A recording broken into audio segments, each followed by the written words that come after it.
Hello friends, welcome to ODP properties. Friends, ఈరోజు మీ ముందుకి నేనైతే 200 స్క్వేర్ యార్డ్స్తో ఉన్న వెస్ట్ ఫేసింగ్ ఓపెన్ ప్లాట్ అయితే తీసుకొచ్చానండి. ఇది మనకి 30 ఫీట్ రోడ్కి జస్ట్ సెకండ్ బిట్ అండి. ఇది వచ్చేసి మనకి 25 ఫీట్ రోడ్కి అయితే ఉండడం అయితే జరుగుతుంది. చూస్తున్నారు, ఇక్కడ ప్రజెంట్ అయితే వీళ్ళు రెంట్కుంటున్నారు. ఈ ఇదైతే మనకి మొత్తానికైతే సీలింగ్ అయితే వచ్చింది. మొత్తం ఇది 200 square yards west facing full LRS పేడ్ అండి.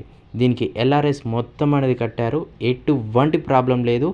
మంచి ఏరియాలో అయితే ఉండడం అయితే జరుగుతుంది. చుట్టుపక్కల నేబర్స్ కూడా చూస్తున్నారు, ఎంతోమంది ఉంటున్నారండి. లొకేషన్ పరంగా చూసుకుంటే గాయత్రి నగర్, మీర్పేట్ నియర్ ఎల్బీ నగర్, హైదరాబాద్ సరౌండింగ్స్లో ఉండడం అయితే జరుగుతుంది. ప్రైస్ వచ్చేసి 54,000 పర్ యాడ్ చెప్తున్నారండి. 54,000 ఒక గజానికి అయితే చెప్తున్నారు. ఇంట్రెస్టెడ్ ఉన్న వాళ్ళు మన నెంబర్కి అయితే కాంటాక్ట్ అవ్వండి. Thank you.